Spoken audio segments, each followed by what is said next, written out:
with just 50. Let's get to mainstream media coverage over the debate that we all watched last night. I'm going to give you my thoughts on it. I got a lot of them, and then we'll do some hogwatch. A lot of conservative tears were shed last night. I got to pee real quick. 5 days until the final votes in a race that is in a dead heat. Kamala Harris faced off against Donald Trump. It was the first time the two have ever met in person. The night began with the vice president walking across the stage to shake the former president's hand. Harris clearly signaling there that she wanted to take command, kicking off 90 minutes of confrontation. Former President Trump on defense for most of the night. In the first debate, polls say that voters think Harris won. Our team is live in Philadelphia this morning. Chief White House correspondent Mary Bruce starts us off. Good morning, Mary. Good morning, George. Well, this was a fierce and fiery face-off. Donald Trump on the defensive for much of the night. Kamala Harris taking every chance she could to get under his skin, goading Trump to go off message while avoiding much focus on her own vulnerabilities. The policy often overshadowed by these personal attacks. But this morning, the big question remains, will any of this be enough to fundamentally change the dynamics of this race? It started with what appeared to be a moment of civility, a historic handshake initiated by the vice president, the rivals meeting for the very first time. Kamala Harris, let's have a good debate. Have fun. Thank you. But the niceties didn't last, the nominees quickly digging into each other, beginning with the issue top of mind for many voters, the economy. Donald Trump actually has no plan for you because he is more interested in defending himself than he is in looking out for you. She doesn't have a plan. She copied Biden's plan, and it's like 4 sentences, like run, spot, run. 4 sentences that are just, oh, we'll try and lower taxes. The vice president repeatedly goading Donald Trump, trying to get under his skin. And what you will also notice is that people start leaving his rallies early out of exhaustion and boredom. The former president taking the bait. She said people start leaving. People don't go to her rallies. There's no reason to go. But Trump throwing the heat right back at her. Wait a minute. I'm talking now, if you don't mind, please. Does that sound familiar? She went out. One of the most contentious exchanges of the night on abortion. Harris trying to capitalize on Democrats' advantage on the issue. One does not have to abandon their faith or deeply held beliefs to agree. The government, and Donald Trump certainly, should not be telling a woman what to do with her body. I have talked with women around our country. You want to talk about this is what people wanted?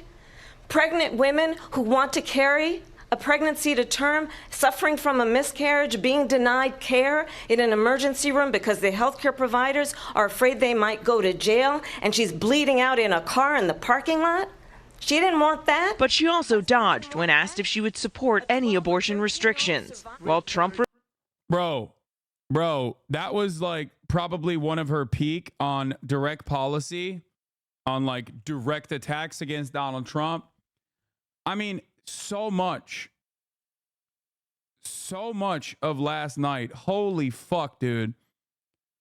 All right, let's get started on it, okay? Sir, permission to live the fuck out? No, because I will tell you exactly what's going on. You not talking about the former VA governor doing post-birth abortions when there's actual video footage of him talking about is crazy? No, dude.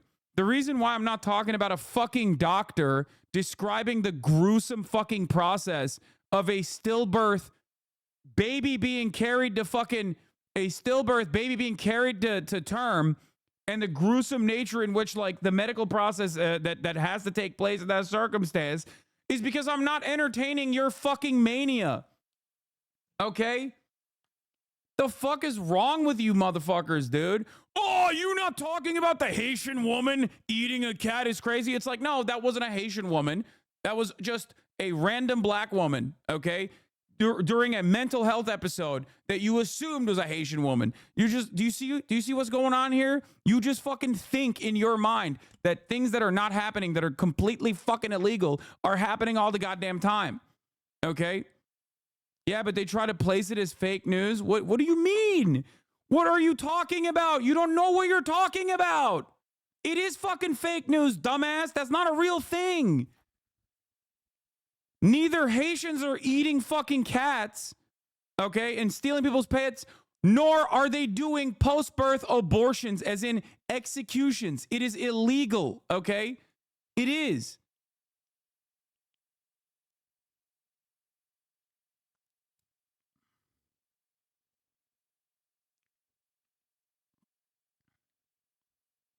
bunch of post-birth abortion survivors in the chat. I know. This is there's actual video of him saying it. I need a post-birth abortion. I need it. 33 years prior to my fucking birth right now. Dog, I know there's video of him saying it. Are you fucking stupid? Have you never, actually looked into this at all? Holy shit, dude. I just described to you what is going on here, and you're like, nah, bull, he said it. Do you think it's happening? The question is, do you think it is legal for a doctor to just chop a baby's head off after the baby fucking slides out of the pussy, okay? Do you think that's what's going on?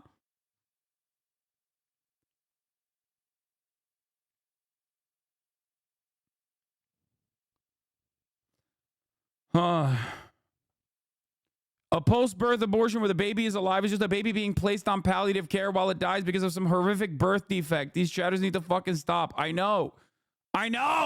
But they don't know. One, because they're never going to fuck and they're never going to have children because they never leave the goddamn basement. Or two, they're too stupid to understand how the world works. Okay? That's the issue. I absolutely hate that every fucking year, okay, year after year, the conversation keeps devolving and getting dumber and dumber, and we have to sit here and have a serious back and forth as though the person I'm talking to is like a normal adult with real opinions. I cannot entertain your fucking delusions every goddamn day, man. Okay? I can't. You've been duped. I don't know what else to tell you. So what you should do in this situation is go, wait, I was lied to? Holy shit, let me reconsider. Instead of being like, no, I'm going to double down and act like a thing that is directly illegal, okay, completely fucking illegal is actually happening. And that the governor of Virginia was doing it, okay? What is more likely? That the governor of Virginia is chopping baby heads, okay? Or as a doctor is describing the process of a fucking stillborn birth and the gruesome nature of allowing the baby that has a horrific birth defect to fucking die. What do you think happened? If you think the first thing, if you're like, nah, dude, actually, I see it all the time. People are just chopping baby heads left and right. If you legitimately think that, you're an insane person. You are not mentally well. Okay? I wish you well. I hope you get all right, as quickly as you can. But you're not mentally sound right now. You're not in a place where you are of the right mindset. And I don't even completely fault you for it, because this gets to my other argument. When you got a motherfucker like Donald Trump in a position of authority, utilizing the bully pulpit to repeat this bullshit, of course, every Tom, Dick, and Harry who does not have a unique thought in their fucking heads is going to repeat that shit and be like, oh my God, I can't believe it's happening. Oh my God. It's deeply frustrating. And again, it's always a defensive posture. It's always a defensive posture against the collective delusions of the most insane people. Okay? Hasan, shut up. No aura, man. I have females. Yeah, okay. Referring to women as females, instantly, I know what you are.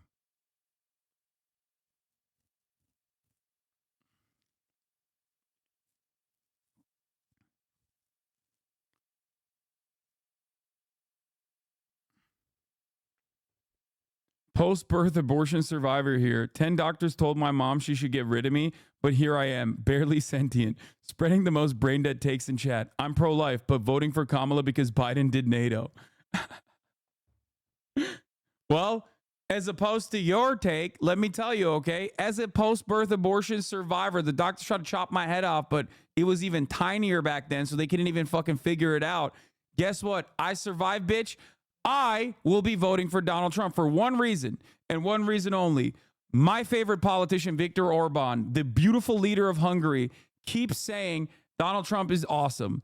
Okay? I am the Viktor Orban swing state voter. That's right. I lied. I'm not even in California. I live in Erie, Pennsylvania, Erie County, Pennsylvania. And the moment that Donald Trump said, Viktor Orban thinks I'm handsome, I was like, that's it. That's my guy. That's the magic words. Those are the magic words. He strung them together and he said it perfectly. Don't give a fuck about anything else.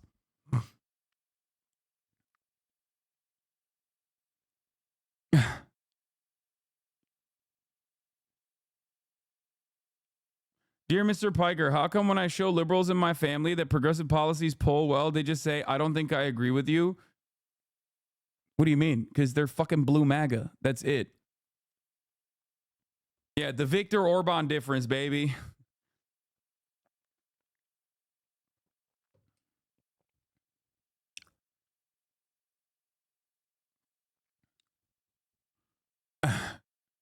This was...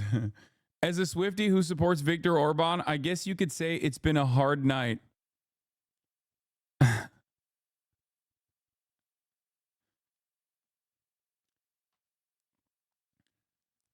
Dog, I was dodging the machete straight out of the womb. I swear post-birth abortions are real. Trust me, bro. Yeah.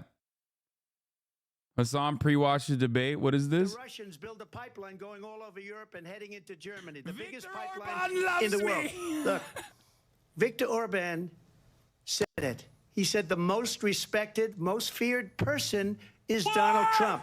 We had no problems when Trump was president, but when this weak, pathetic man that you saw at a debate, but he let If women didn't have their prenatal rights removed, maybe we wouldn't be in this position. And the tip of the hour ad break on... Oh, hell no, dude. I thought you were making... Oh, my God. Oh, my Lord. It's the first one of the day. Right out of the fucking... Right out the gate, dude. Right out the fucking gate. God damn it. Why did I read that? I'm done. I'm done reading chat, bro. I swear to God, it's over. It's done. It's done. God damn it, dude. God damn it. And the tip of the hour ad break on 9/11 means our rights have been Taliban for the future Swifties. Long life, Elon and X or Twitter or Russia's Playground or whatever it's called now.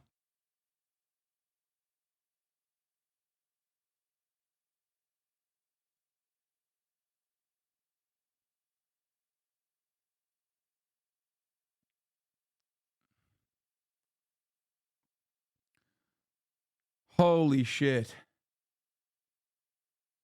I was so invested in the fucking in the comment. I got okay, chatters, you're not rating it 9 out of 11. That's not, you can't do that. Anyway, 3-minute ad break is upon us. If you no longer want to see those ads,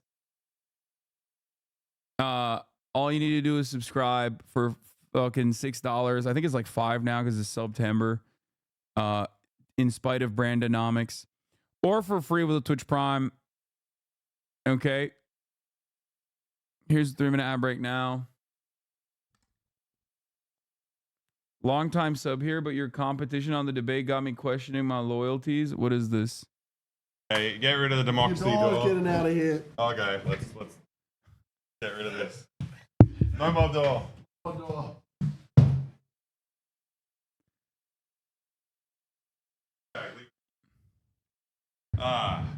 Okay. Trump quoting Mao Zedong, Hawk Tua. Trump accidentally calls Kamala Biden. Trump drinks water with 2 hands. Kamala calls Trump a felon. Trump makes a brand new claim about immigrants. The democracy door is out of here. We're back. We're back. Okay, get rid of the Did I miss that? No, I didn't. I saw a whole lot of ass.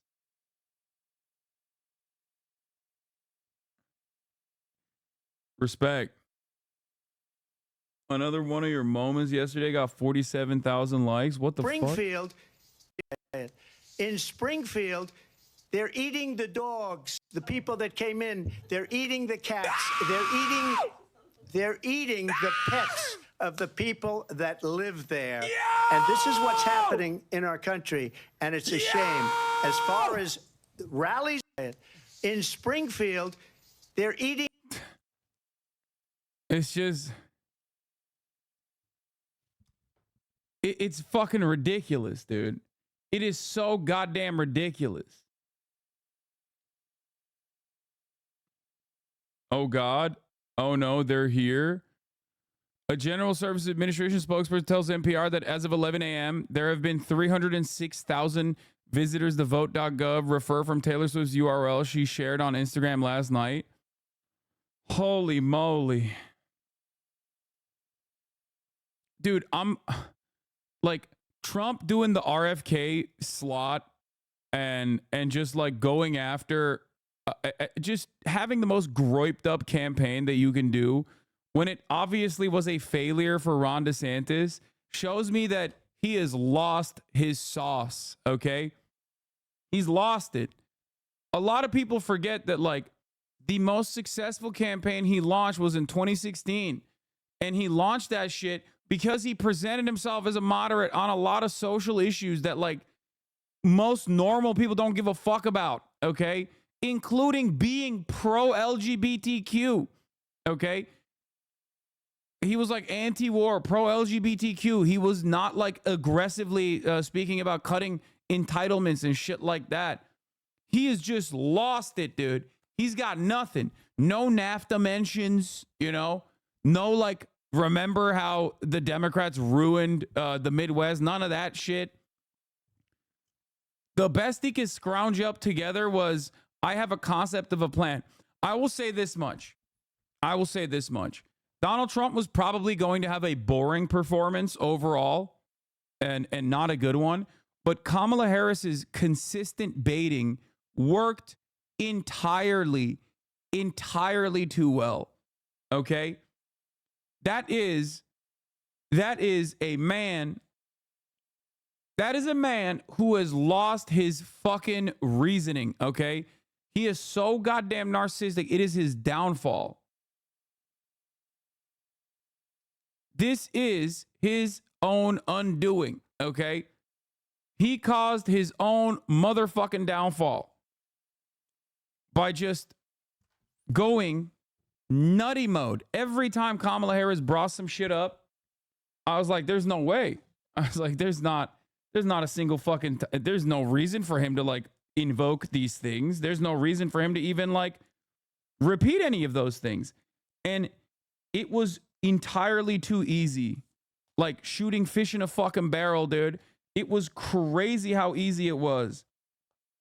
Like, if I'm the Harris campaign, I'm literally showing all of his like lowlights from last night and just being like, you think this guy who couldn't shut the fuck up about himself because of a couple baits is going to be able to handle Putin? You know what I mean? Like, these world leaders are going to fucking play tricks on him. They're going to fucking, you know, pull some keys out and start jiggling it. And he's just going to go after that shining object. First of all, he was so goddamn emotional. You know what I mean? The idea that like he can't even do the women are emotional shit, which is not exactly an effective strategy anyway. But like, he was so fucking hysterical, dude. Our newest ad just dropped. It's 1 hour and 40 minutes of just the debate. That's funny. She did so well.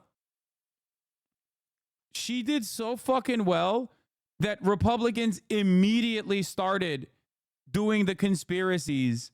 Like, if you want to know without a shred of doubt that Kamala Harris fucking clobbered last night, like absolutely eviscerated Donald Trump last night, made a fucking fool of him, look to what the Republicans are saying. Because if that debate was, you know, a banger for Trump, they'd be doing victory laps right now. Instead, they started crying about the moderators while the debate was going on. They haven't stopped crying about the fucking moderators. And on top of that, And on top of that, Trump immediately went to the spin room and started fucking chirping about Twitter polls. They're crying about the mods. And on top of that, they're fucking immediately locked in on conspiracies like, oh, she had a earpiece. She had a fucking earpiece in her ear. Like they're looking for reasons as to why she actually did so good. That's how you know Donald Trump got fucking gutted, okay? What's the best response to Blue MAGA? Voting for Jill Stein?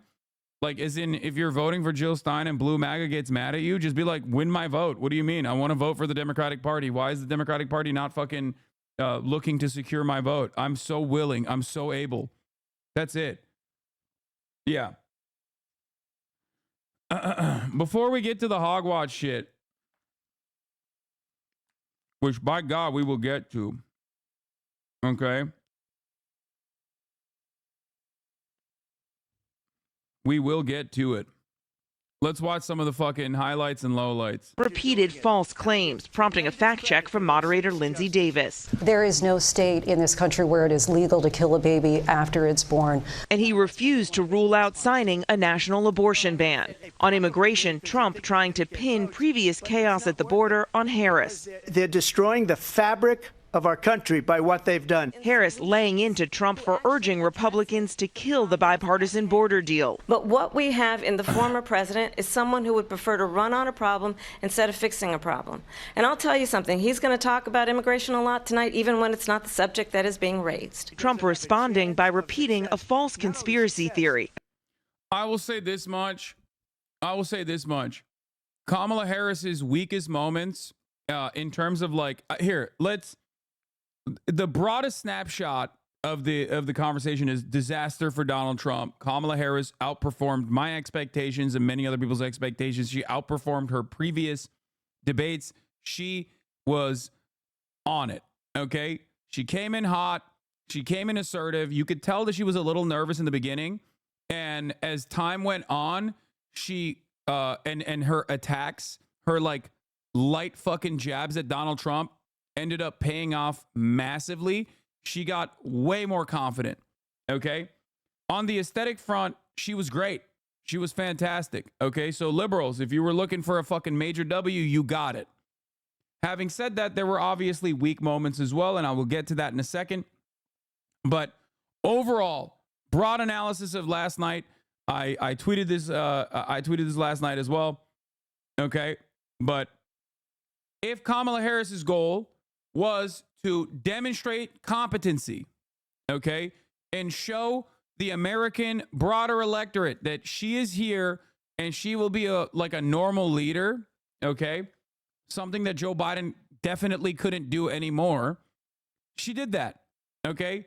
And if her goal was to also overall show how fucking narcissistic and petulant of a man-child Donald Trump is, she did that fantastically. I said she put up LeBron numbers on that front. Okay. However, if her goal was to get the couch voters, the non-voters, the undecideds, the real undecideds, because the mythical moderate undecided is not a real thing. That's a made-up phenomenon. It's not a real concept at all. Kamala Harris is not like converting Trumpers to her ticket. Okay. Even though that's what media keeps repeating, even though that's what it seems like they're trying to do, that's not the real fucking people, okay? The real people are people that have voted for the Democratic Party and right now are thinking, I'm probably not going to go out and vote. Those people have a bunch of different reasons for not doing so, okay? So in order to get those people to come out and vote, right? People that consider themselves independent, people that say that they're undecided between sitting on the fucking couch and voting for Kamala Harris. They're not undecided between voting for Kamala Harris or voting for Donald Trump. And that's only because Donald Trump was the president and most people, like the overwhelming majority of people that have already voted and will definitely vote this election cycle have already made up their fucking minds on him. That is precisely the reason why it did not even reflect in a minor bump in terms of the way people perceive Donald Trump when he got fucking shot in the head. Okay? That's how polarized people are on Trump. That's how convinced they are. They were either crying tears of happiness that he got shot and survived, or crying tears of sadness that he got shot and didn't die. But nobody was like, I don't know. I think now that he got shot, I feel like I'm more on board with Donald Trump. So that's the reality for him, right? He has a very hard race in front of him. He's a very hard race in front of him, which is part of the reason why I keep saying, especially when you look at down ballot races, especially when you look at like all these other races, like Edinger Mentum calls them normal adult races. You know, Democrats are fucking putting numbers on the board. Okay, so the overall performance of the Democratic Party is good. The overall like outlook on the Republican Party is very bad. But Kamala Harris, in order to absolutely win this race, like solidify her lead, has to bring people who are like, I am not going to vote this time around. I just don't give a shit. I don't care. Okay? You seem to speak for everyone, but you don't say a word to anyone outside of your tiny little internet orbit. Every interaction you have with people is on fucking Twitter. Go outside. Bro, for someone who speaks for most people, you never speak to fucking anyone outside of your tiny little orbit on the internet.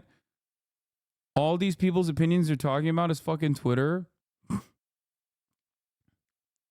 What? Politics is fucking gross because no one tells the truth. You're a fraud. Bro, she couldn't speak for the first 20 minutes. Brother, holy fuck. She said the same things Hillary said. Didn't answer any questions and stood on Israel. First of all, I haven't even gotten to like, I'm giving you a broader snapshot. There's a lot of issues that I have with Kamala Harris. Let me get there, okay? And in terms of I don't speak to people outside. What are you talking about? For a person who spends 8 to 10 hours online as I do, you are not going to get anyone that is more fucking tapped into the normal public opinion than someone like myself. As a matter of fact, I regularly shit on Democrats who hyper focus on Twitter, who think that like Twitter is real life, media members who do this as well. This is like one of the major points that I made about last night's debate, as a matter of fact. Trump is extremely online. Trump was doing Haitians are eating cat memes. That shit does not poll well with the broader electorate. Okay? Ain't nobody's going to be like, oh, I know exactly what he's talking about. I'm tapped in.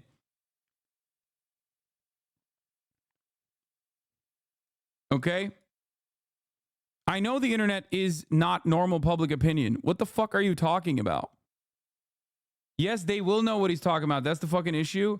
Okay, you're all right, I'm banning you. Shut the fuck up. You just said I'm extremely online, and then you turned around and said, no, actually, every random American is really invested in the fucking right-wing memes that blow up on Twitter. But in real life, when you bring that shit up, people look at you like, what the fuck are you saying? Thanks. Yeah, that's precisely the reason why they fucking did not win by massive numbers in the 2022 midterms, by the way. That was a horrible fucking instinct, and I called it, and I was fucking right on that, so suck my dick. Okay? And I told you, if Republicans keep leaning into this like random fucking culture war nonsense, they are going to be off-putting and normie repellent. They're going to be off-putting to the like normal fucking suburban voters. Doors open. Doors open. Okay. My mom heard about it for the first time during the debate and was confused and started laughing. Yeah, same shit on like transgender illegal aliens getting bottom surgery inside of prisons, forcible medical bottom surgery for transgender illegal aliens. Like, you say shit like that, and that might play well to the dumbest 8 people that you know. But normal people hear that and they're like, what the fuck are you saying, dog? No, it's not Felix, it's delivery. That's the point. Okay? This shit is incredibly fucking off-putting. This shit is incredibly gross, incredibly sweaty, and incredibly off-putting to like normal people, because normal people do not find themselves in a fucking Twitch chat. Okay? Normal people do not make sock accounts to come to the Twitch streamers, to the Twitch chat of a fucking socialist political commentator. Okay? You are the furthest from normal, especially if you've been paying close attention to politics. Let's be fucking real, okay? You are not the average voter, or nor the average voter eligible population. You're not. You're fucking not, okay? You're in here. That means automatically you are very different than the average person who goes out and votes, or a person who has the capacity to vote but usually doesn't even exercise it, okay? Which is a pretty size. Anyway, I'm really disappointed that neither Trump nor Kamala talked about PAYGO. Yeah, my queen Nancy Pelosi and her beautiful, brilliant proposal of PAYGO. About migrants eating people's pets in Springfield, Ohio. I just want to clarify here. You bring up Springfield, Ohio, and ABC News did reach out to the city manager there. He told us there have been no credible reports of specific claims of pets being harmed, injured, or abused by individuals within the immigrant community. Well, I've seen people on television. Let me just say here, this is the people on television say my dog was taken and used for food. So maybe he said that, and maybe that's a good thing to say for a city manager. I'm not taking this from television. But the people on television saying their dog was eaten by the people that went there. Oh, I do gotta add a note on this. Kamala Harris's like off the ball performance, like off the ball movement, excellent. High marks for that too. She obviously debate prepped and knew that there was a fucking camera on her at all times. So like there was never a moment where she was like presenting herself as like weird. There was a couple instances where she like maybe reacted in a way that I didn't necessarily appreciate, but overall she obviously was very cognizant that there is a fucking camera on her at any given moment. And your off the ball performance is also very important. The way you express yourself, the way you like react to certain things that Trump was saying. And in my opinion, she did a pretty decent job on that as well. Donald Trump, as opposed to her, literally was like angry and just constantly looking down like this. That's the type of shit that like normies do care about. Even if they don't like hyper analyze it, right? They still see it because it's a vibe that you're putting out. And the vibe that Donald Trump was putting out was seething, okay? He either looked tired or he looked angry. And that's not a good vibe to put out at all. And he didn't look angry because America is fucked, okay? That's the difference. Because 2016, Donald Trump did a pretty good job of being like, I'm angry because the establishment fucked you over. I'm angry because you're angry. We're both angry together. I'm angry for the same reasons that you're angry for. Here, he just comes across as, I'm angry because they're yelling at me. I'm angry because they're calling me out. I'm angry because I'm, she said that people leave my fucking debates, or people leave my rallies. So the more you can successfully show people that Donald Trump doesn't give a fuck about them and only gives a fuck about himself, the better you're going to do. And on that front, Kamala Harris did a really good job. Okay? She did. Don't worry. I'm going to still talk about the negative consequences of like maybe even Kamala's successful performance last night in a brief moment. Again, the Springfield city manager says there's no evidence of that. Vice President Harris, I'll let you respond to the rest of what you've heard. You talk about extreme. The candidates also like I wouldn't have laughed in that situation because like that's a layup.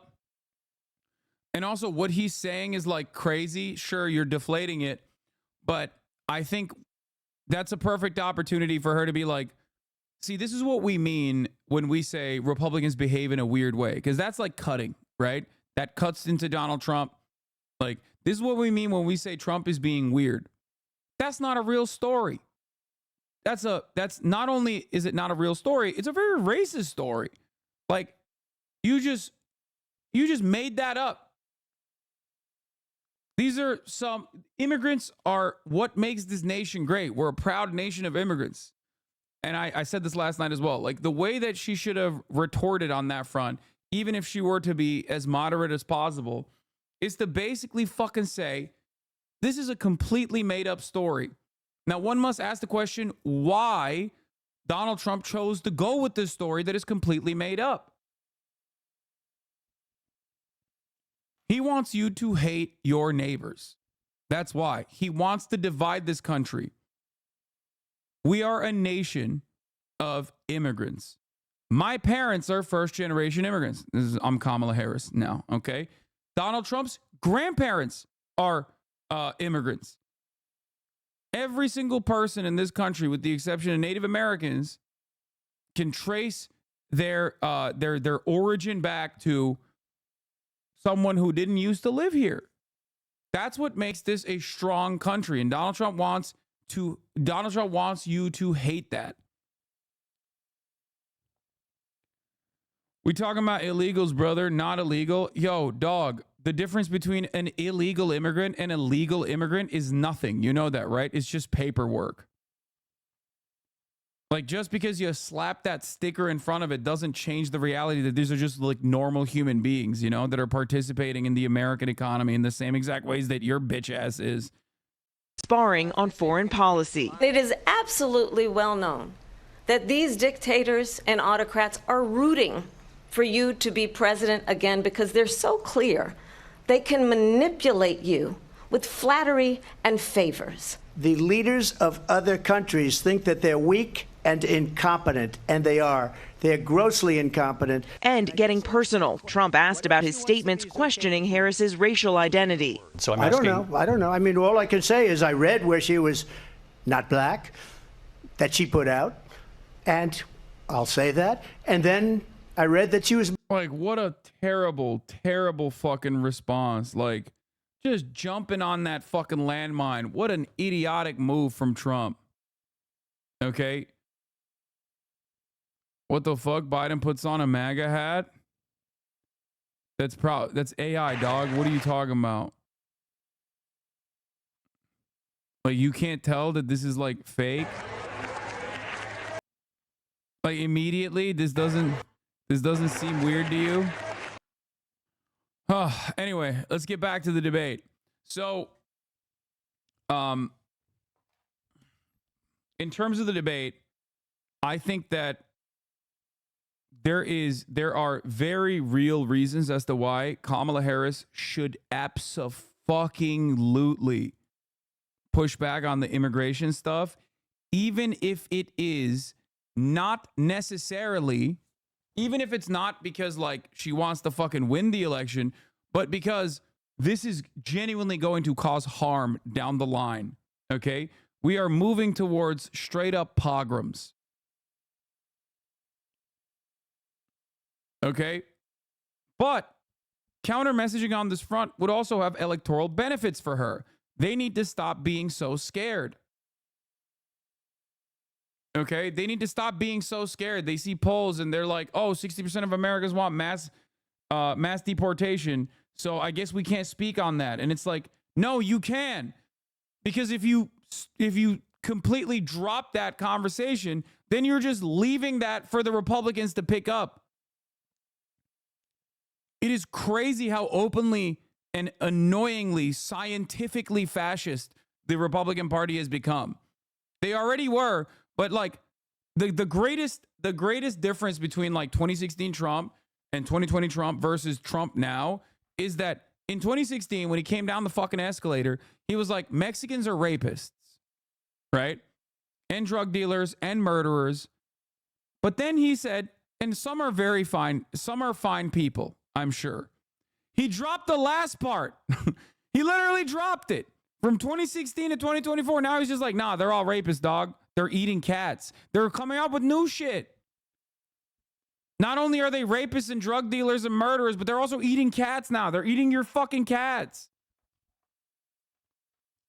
Like he doesn't leave even a counter for people to be like, oh, you're racist, so that he could be like, oh, no, I'm not. I'm not racist. I said some can be fine people too. So do you see what I'm saying? Like we've lost the fucking plot. We're losing the goddamn plot.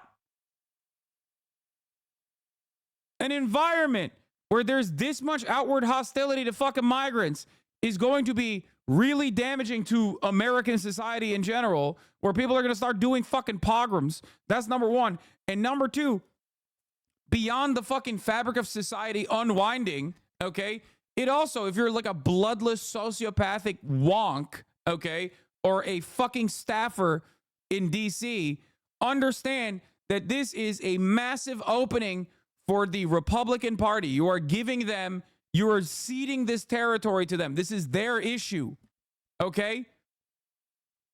This is their fucking issue. So if you don't counter message against it, if you don't get on the defensive posture, or even, dare I say, the offensive posture by, you're wrong, you made me feel stupid. Wait, really? He actually, it looks like at the Shanksville Fire Station, POTUS spoke on the country's bipartisan unity after 9/11 and said we need to get back to that. As a gesture, he gave a hat to a Trump supporter who then said that in the same spirit, POTUS should put on a Trump cap. He briefly wore it. Oh my God. Okay, I apologize to Macias. The Macias was right. My fault. I should have never doubted you. It did straight up look like in the video. It looks like it looks like a fucking AI video because of the movement in the video, but that's probably because he's just a robotic ass motherfucker who moves like an AI. Anyway, thoughts on RFK Jr. literally eating dogs? Yeah, I don't care. He's insane. Black, and that's okay. Either one was okay with me. That's up to her. That's up to her. I mean, honestly, I think it's a tragedy that we have someone who wants to be president who has consistently, over the course of his career, attempted to use race to divide the American people. Less than 2 months until the election, Trump still refusing to concede he lost the last one. You have said, quote, you lost by a whisker, that you, quote, didn't quite make it, that you came up a little bit short. I said that? Are you now acknowledging that you lost in 2020? No, I don't acknowledge that at all. But I you said did that say sarcastically. That. You know that. It was said, oh, we lost by a whisker. That was said sarcastically. Oh wait, why did you say, oh, I said that if you didn't say that? Because that's weird. That doesn't make no sense either. Interesting. Oh, I was just being sarcastic. I mean, he's just got nothing, dude. He's got nothing. Okay, he's got nothing on it. Recognizing that he fucking said that it's a lose-lose. Okay, it's just a lose-lose for him across the board, because if he constantly harps on it, then he's a fucking loser. He's just like crying over and over again about how he lost. And even like people who want to support him are probably going to look at that and be like, come on, dog, shut the fuck up. Like, Jesus Christ. Oh my God. Stop fucking crying that you lost, you know? It's already incredibly stupid, right? Because if the Democrats are like stealing this election just like they stole the last one, why the fuck are you going out to do a goddamn debate anyway? Why are you even going out and voting? It makes no sense. Okay, I think you're underestimating the real MAGA chuds. Yes, brother, I'm not underestimating them, but they're locked in already. Okay, they're unshakable. They're an unmovable object. Okay, there are like 30% of the base for the Republican Party is locked in. They're laser focused. They are going to vote for Donald Trump. Donald Trump could literally bring up MAGA hogs one by one and fucking kill them on stage. They would still be like, yes, Mr. President, I love that. Please kill me more. I wish I was the one you sacrificed. Okay? Or I shouldn't say 30%. Fuck it. I'll say 30% of the broader, like the broader electorate, not even just the Republican base, because the Republican base is just locked in for Trump. That is just, no matter what you do, no matter what he says and does, they're in. They're invested. Now, that's not enough to win an election, though. And the more unhinged that 30% gets, the more the people that would normally vote for the Republican Party get a little weirded out by the Republican Party. This is the problem. Okay? This is the problem with where the Republican Party is headed, and why they will have issues even after Donald Trump. Okay? Because once Trump goes away, there is no guarantee that those cultish freaks are going to be permanent Republican Party voters, because they're only invested in the loyalty that they have to Donald Trump. Okay? So the rest of the moderates might come back, or the rest of the fucking normal Republicans might come back to the Republican Party when there's like a boring country club Republican ass presidential candidate. But then they most likely lose a big chunk of the base of support beyond like the evangelicals and shit that already have their networks for turning out people, right? That vote as a reliable, consistent voting bloc for the Republican Party. So that's a larger issue for the Republicans that I don't want to dive into too much right now. Okay? But like I said, Donald Trump's goal here is, or Donald Trump's goal coming into this was to come across as like as normal as he possibly can and hit Kamala Harris on flip-flops, hit Kamala Harris on like, adopting some of his policy positions, especially the big one being on immigration, not be as insane on immigration so that he can come across as reasonable and like find that perfect pocket of like the 60% of Americans that want mass deportations, okay, without coming across too Hitlerian that like even the most rabid like Hispanic MAGA voters don't turn around and go, okay, maybe he hates us too. Okay, but he couldn't do that. He fucking passed.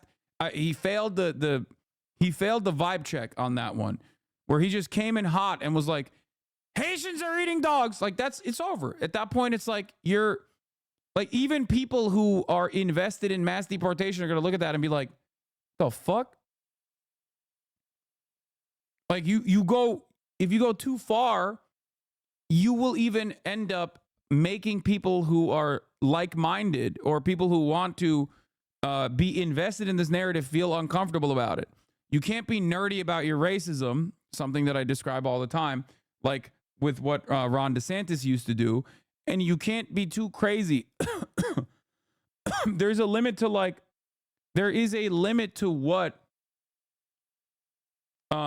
what you can get away with. Take a day off. Don't send me dumb shit right now. I'm doing political commentary. No memes. Can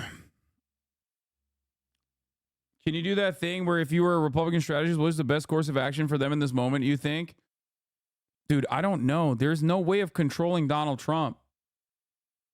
Like, I would probably play highlight reels of 2016 and be like, remember what you used to be like, Mr. President? Please do that. Please be more reasonable. You are Mr. Room Reader. Okay? You are Mr. Room Reader, Mr. President. What happened? You're now objectively not reading the room. The room you're reading is Twitter. And Twitter is not real life. Especially now. Twitter never was real life, and now it's even less like real life. Now it's just Nazi life. Okay? So if you mistake the botted out fucking right-wing Nazi accounts for real, genuine support that will translate to real voters on the ground, you are gonna fucking lose, Mr. President. That's what I would say. That shit is like thinking, that's just like looking at 4chan and being like, well, these guys really like my ideas, so I'm just gonna run on them. Do you think most undecided voters at this point are only undecided on whether they'll still vote for Harris or not, and Trump isn't an option? I mean, I think there's a lot of, if there are any undecided voters for Trump, they actually just want to vote for Trump. They have voted for Trump. They want to vote for Trump, but he just makes it too hard. But that number is like tiny in comparison to the much larger number of people who don't know enough about Kamala Harris, don't know what she is going to do for them, and think, or even think that like Kamala Harris is not there on some of the issues that they care about. And one of those major issues is Gaza. There is a big chunk of people, young voters, Arab voters, Muslim voters, like anti-war voters who legitimately are like, nope, that's my issue, and I'm not going to vote for Kamala Harris. She has not made a coherent split from Biden on this issue. It is very obvious. It is very obvious that she is deeply invested in continuing the genocide. I will not vote for her. There are hundreds of thousands of people like this. And for some weird reason, and many of them are in this community, by the way, and for some weird reason, Kamala Harris is looking at that situation and just going, I don't care. Well, Trump hasn't either, so what's next? That does not matter. That does not matter at all. Okay? What do you mean? Like this idea that people are going to go out and vote when they were not interested in voting for Trump at all is stupid, okay? This is how you fucking lose. You need to motivate people to go out and vote for you.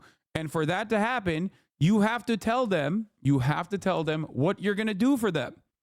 And if it's not going to be on Israel-Palestine, which is such an easy gimme, okay? It's such an easy fucking gimme for her. All right? Then you have to do something beyond, like, I'm going to offer $50,000 to the opportunity economy people, startups. I hate that shit, okay? I absolutely hate that shit. I hate the messaging around it. I think it's so lame. When someone says opportunity economy or we're going to give $50,000 in tax breaks for startups, you know what I think? I think the Manosphere PUA guys selling yet another fucking drop shipping how-to FAQ. Okay, that's what I think. It invokes the feeling of another drop shipping company starting up in my mind. Okay, I don't like that. I consider that to be like somewhat of an out of touch bicoastal elitist language. I don't think that like Americans broadly give a shit about that. Okay. And I think it's a silly way to message. She said it 3 times last night, which was weird. I don't know why she thinks it's like great. Dropshipping was the 2016. The new grift is telling people how to resell stuff on Facebook Marketplace. Regardless, whatever it is. Okay. This is objectively good for market competition. Thank you, Average Anarchy, for coming in and talking about market competition. Yeah, because normal fucking Americans are like, oh, this is objectively good for market competition. That's the calculation that people make.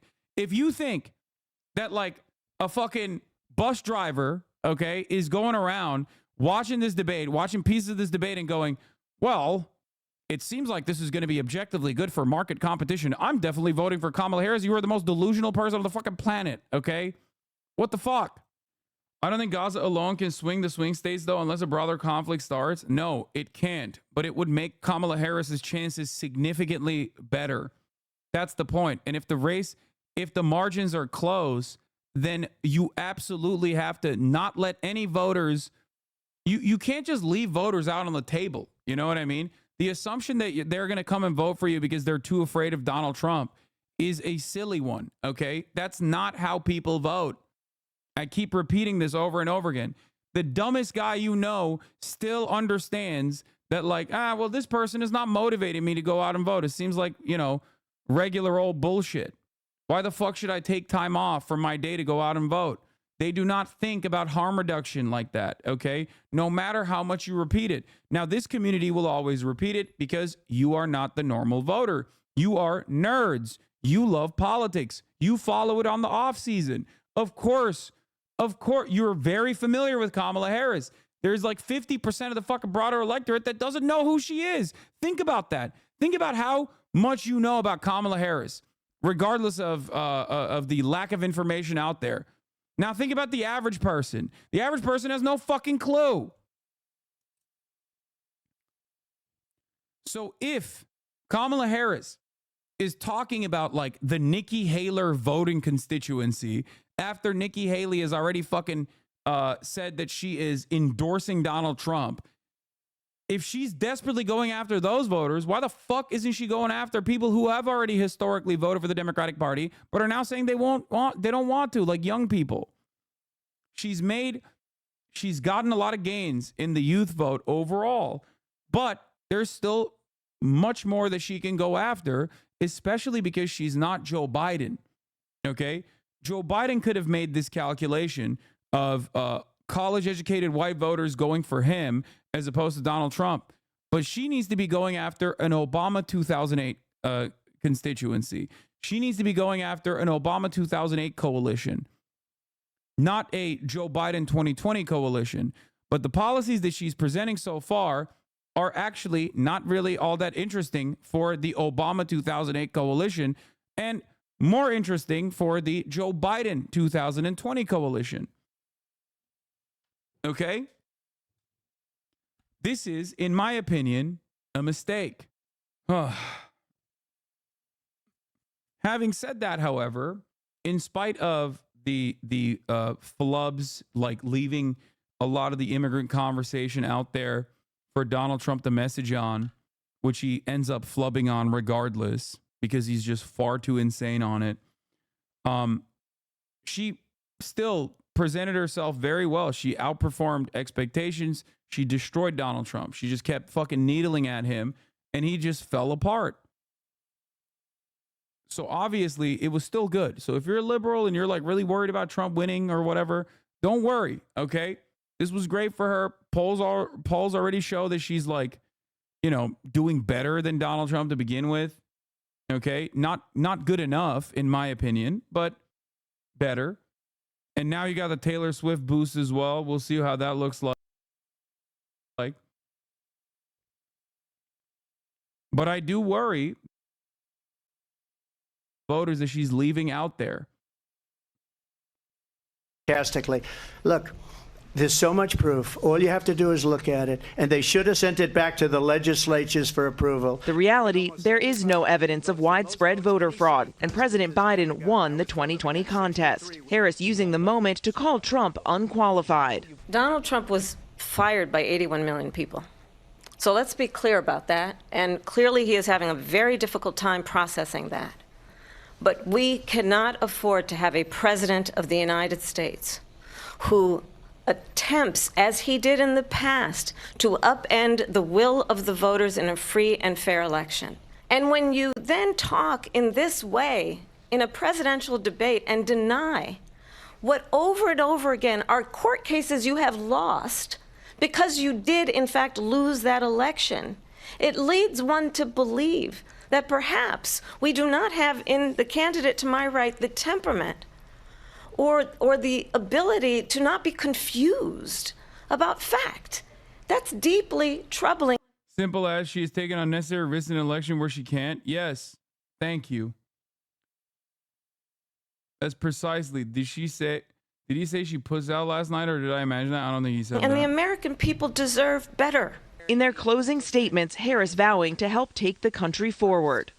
I intend to be a president for all Americans and focus on what we can do over the next 10 and 20 years to build back up our country by investing right now in you, the American people. While Trump finally honed in on his message, questioning why Harris hasn't accomplished her plans during her time as vice He did, but it had context. I don't remember that. President. They've had 3.5 years to create jobs and all the things we talked about. Why hasn't she done it? Oh. He was talking about how she like put out a statement or something. Okay. Chief Washington correspondent John Carl, our Chief Global Affairs anchor Martha Raddatz. Welcome to you both. John, let me begin with you. I think one way to think about what was going on last night is that Kamala Harris was engaged in a kind of psychological warfare.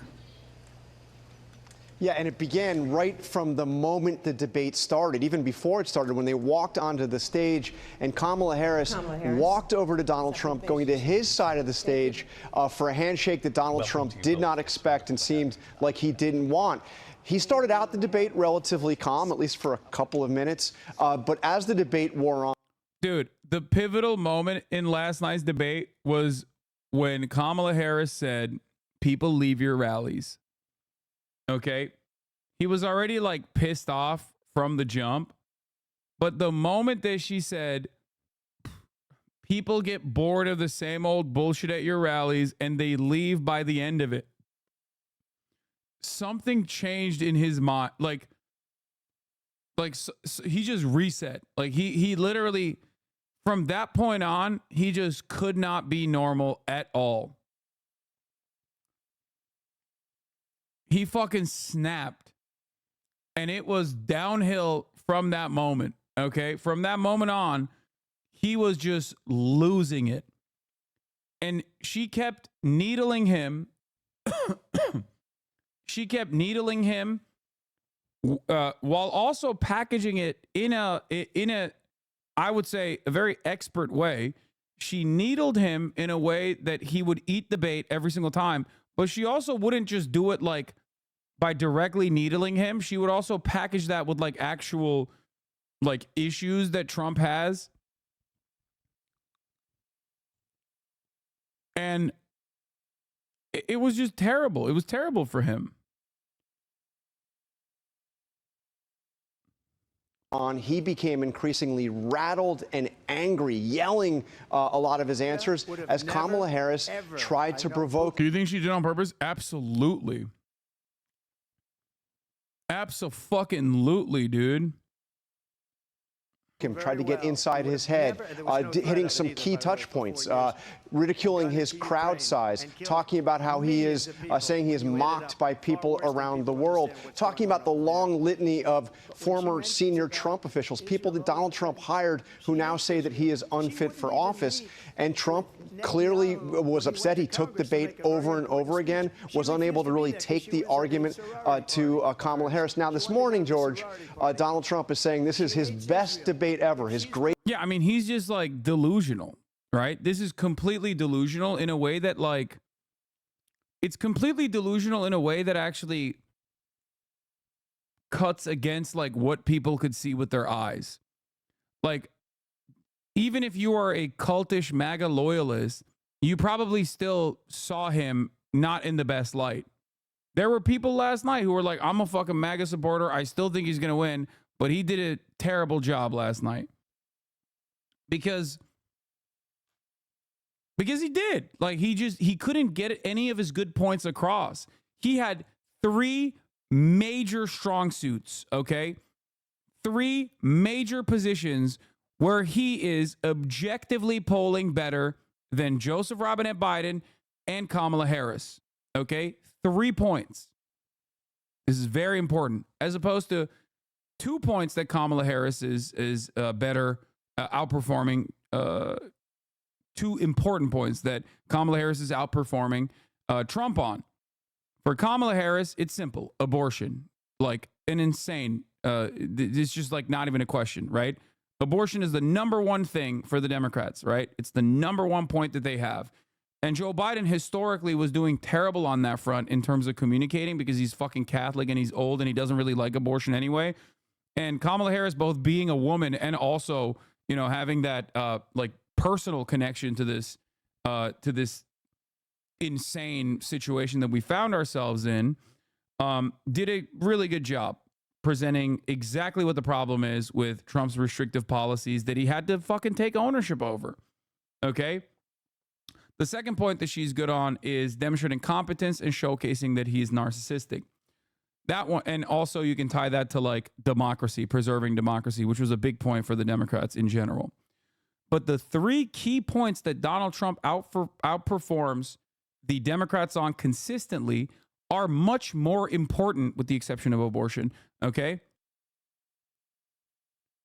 Number 1, immigration. Americans, due to no counter messaging from the Democratic Party and an unimaginable amount of fucking propaganda, are very right wing as it stands currently on immigration. Okay. Very right wing. But for Donald Trump, all he needed to do for immigration was to simply say, look, you guys made this a problem. You called my supporters racist for years, and Now you act like you want to build a wall. Well, you know, we don't trust you. You've mishandled the situation and we don't trust you. Why should anybody ever trust you on this? Okay? Like, if he were to just simply stick to a coherent message on the issue of immigration, he could present himself as like a normal person on an issue where he is obviously outperforming the Democrats on by wide margins. And it's especially a shitty predicament for the Democrats because there's no real counter to it, because you've already adopted their right-wing framing that like immigrants are a threat to this country, which is really fucking terrifying. Okay? Really terrifying. But the high notes on this immigration front from the Donald Trump camp, like what people will remember this debate on the issue of immigration, is only going to be how he said they're eating the dogs. Okay? Everyone is going to remember this debate on your most powerful point as they're eating dogs. They're eating fucking dogs. We got to do something about it. Okay? It's just, you sound like a delusional old man who's yelling at fucking clouds. And sure, there's people in your base that love that, and they also are delusional old men. But you're not going to win anyone else like that might be in the fucking margins. Okay? The other two issues that he's also strong on is the economy. Okay? And it was insane to me, actually, as a debate watcher, that on the issue of the economy, he immediately dialed it back and started talking about how Haitians are eating dog. Like, that's crazy. He doesn't even have policies for the economy, and he's still defeating the fucking Democrats on this front. Think about that. Like, because people are understandably upset with the way that the economy looks like right now. That's how upset they are. That they're like, this guy's policy-less, but it doesn't matter. I still think it's like, you know, I still think he'd be better than the Democrats. And he still fucked it up. You should have absolutely hyper-focused on that. You know? But he didn't. Yeah, he didn't even mention no tax on tips because he fucking forgot everything. He got so mad. He got so fucking mad that he had nothing. Okay? He had nothing there. There was a moment where he literally said, oh, I have a concept of what I can do, which is, oof, so bad.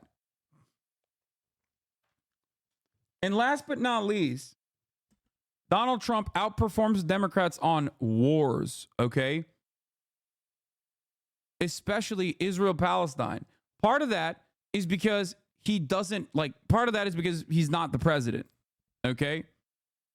He's not the president, so people do not attribute to him the failures of the Biden administration, and maybe even attribute too much failure to the Biden administration in terms of foreign policy. In 2016, he presented himself as a peaceful dove, okay? As a peaceful dove, as opposed to the failure of the Iraq War. That played really fucking well. That played really well in terms of the broader electorate. They saw him as a very different kind of anti-establishment, maybe even perhaps moderate Republican, okay? Peace through strength type shit. He normally acts like, you know, he's going to be a strong negotiator and that's why he's going to cut deals. Obviously, all of this is fake and bullshit, but people do want to believe him on this front. Okay? I know you are memeing when you call him a peaceful dove. This motherfucker is 100% a deranged psychopath that eludes the mafia. Dude.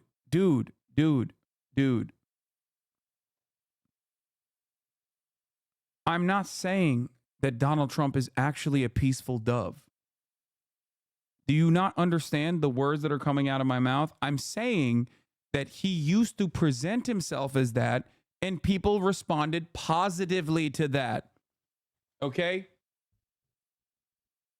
It's how you portray yourself that matters to a lot of people who just kind of look at the optics of the situation.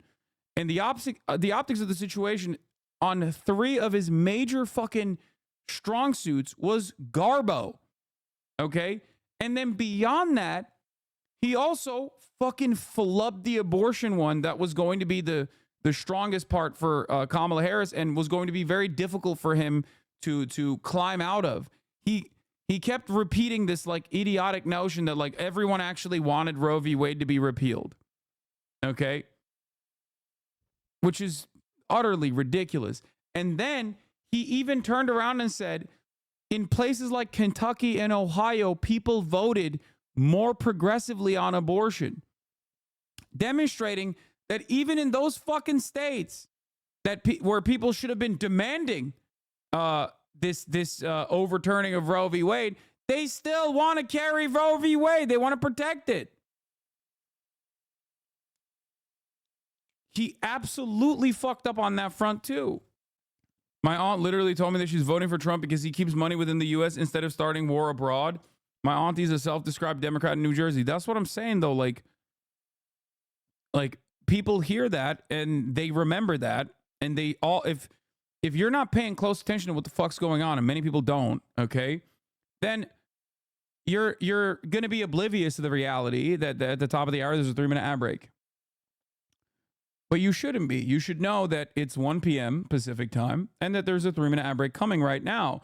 Now, if you no longer want to see those ads, well, then all you need to do is subscribe, which you can do for $6, even though it's September, so it's 30% off, I think, or for free with a Twitch Prime by connecting your Amazon Prime account to your Twitch account, where you get 1 free Prime subscription a month. Use it on your favorite broadcaster. Here's a 3-minute ad break now. I like people prefer to hear no new wars as opposed to the most lethal military. Yes, exactly. In its most reductive terms, people would rather hear someone say, I didn't start any new wars and I will end the wars that currently exist, rather than someone who says, no, we have to have wars and I'm going to have the strongest military force of all time. It's especially shitty when it's coming from a Democrat. Okay? Because ultimately, people perceive Democrats as, historically at least, they perceive the Democratic Party as weak. As like, you know, you can't take ownership over patriotism and a lethal military force. You don't have the riz to pull that off. There was also a lot of good moments where Kamala Harris deflected on hard questions.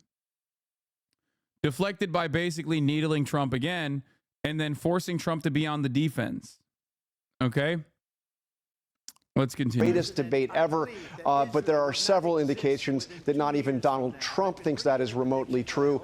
The first was the way he walked out before all those reporters in the spin room last night. And this morning, he actually refused to even commit to a debate on Fox News.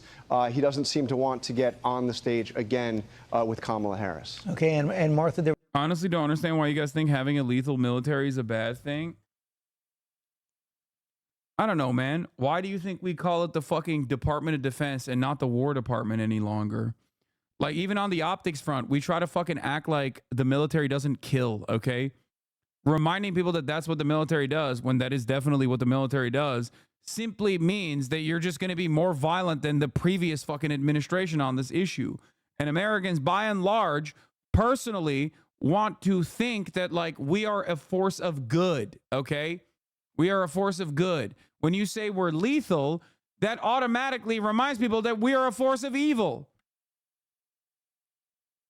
Are you a fucking fascist? What the hell is going on right now? Oh, what? I don't understand why people have an issue with the most lethal military force thing. I don't think that's what it means. I just think the lethality is the point of a military law. Of course, lethality is the point of the military, but there is a reason, like I said, even on the optics front, that we call it the Department of Defense and not the Department of Offense. We don't call it the War Department anymore. Do you want to know why? Do you understand why they changed that? Because they want to propagandize that the military is there sometimes to do shit that nobody wants to do, but They don't want to do that originally. They want to be a peacekeeper. They want to be the peacekeepers, okay? When you say you are fucking lethal, the military is lethal, you're giving the game away. She might as well say, yeah, we're going to have the most baby killing machine out there. And you're going to be like, well, that's what the military does. Duh. That's crazy. Rebuttal question mark? You're not asking me for the rebuttal. You're asking for him, right? Yeah. Yeah. Why isn't it called the Department for War? Why is it called the Department of Defense now? Because it used to not be. Why is it called the Department of Defense? But fear not, liberals. Donald Trump, like I said, is far too invested in defending that his crowds are actually pretty large and people don't hate him to actually make short work of Kamala Harris's warmongering sentiment that actually, if he made short work of, would come across as very fucking shitty to a broader base of voters. Obviously, I don't want to know. I know it's called the Department of Defense as a guise to cover his true purpose, as a purpose to project power. Think about the reason why it's called Department of Defense instead of Department of War. You will arrive at the conclusion because the same principle behind that is now in reverse. The principle behind naming it the Department of Defense and not the Department of Lethality or the Department of War, which is what it used to be called, is because people want to think that the military is there as a strong force that doesn't kill babies, okay? That, like, the lethality should not be the main focus when you're marketing the fucking military. And it's not. There is a negative association with the term lethal. It means you're killing, okay? Openly admitting that the military is going to be fucking hard-dicked killers is idiotic. It's not even the point they market when they're trying to get recruits. Exactly. She's posturing for probably national security people. That's it. There's no other person that you want to, there's no other person, there's not a single person that's going to be like, hell yeah, I love that. Unless you're a Reddit brain dipshit and a NAFO Andy or something that thinks like, hell yeah, that like posts about fucking aircraft carriers lasering fucking ports in Yemen and says things like, oh, they gonna learn today. They gonna learn why we don't have healthcare today. Those are the only people that love that shit, okay? Oh, I agree that military should be defensive in the purpose. We should only have militaries to protect those that can't protect themselves. I think Kamala's just trying to say we have the best killing machines, etc. Brother, you're a mentally fucking disabled. I don't have anything else to say about this. Take a fucking week off, okay? Sorry. Like, I don't know how to have this conversation with you. You literally have an intellectual disability. You are refusing to understand words, okay? God damn, dude. Holy fuck. Who the fuck is voting to have the fucking strongest murder machines? Dumb fuck. God damn. There was a fair amount of attention on foreign policy last night, trade with China, the Gaza war, the war in Ukraine. Harris's mantra, Donald Trump has been weak and wrong. Like, why do we call it lethal aid even? Why do we call it aid? Why do we call it aid and not we're giving baby murder machines? Like, how the fuck do you not understand this simple goddamn point? Like, I'm talking about literally just the optics of it, okay? Why do they add aid at the end of that? Exactly, and Donald Trump fired back. Motherfucker said, I'm a single issue voter, and my single issue is more murder machines, please. I want more efficient murder machines. Are you Mr. Raytheon? Are you John Lockheed? What the fuck do you mean, dude? Who are you? Like, there is not, like, I genuinely don't understand it. Like, hello, I'm Mr. Boeing. I'm Mr. John Boeing, okay? And I love when I hear the Democratic president say, we are going to have the best death machines, okay?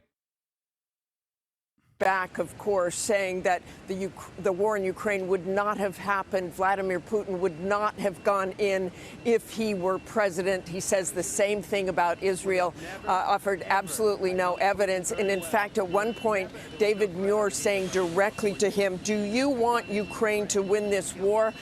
Seems like a pretty simple question, George, but he never answered that question. He also claimed that millions had died, that fake numbers were coming out of Ukraine. Kamala Harris basically just looked at him and smiled. She was asked directly, of course, about Afghanistan and whether she takes any responsibility for that disastrous pullout. She did not answer that directly. Yeah. By the way, fuck the media as well. That's why there's so many goddamn dumbasses in this chat as well every now and then. Oh, disastrous pullout of Afghanistan. First of all, she did take ownership over it, and she fucking stood 10 toes down and said it was a good fucking thing that they did that, which was correct. That was one of the best fucking points of the entire night. Okay? Another major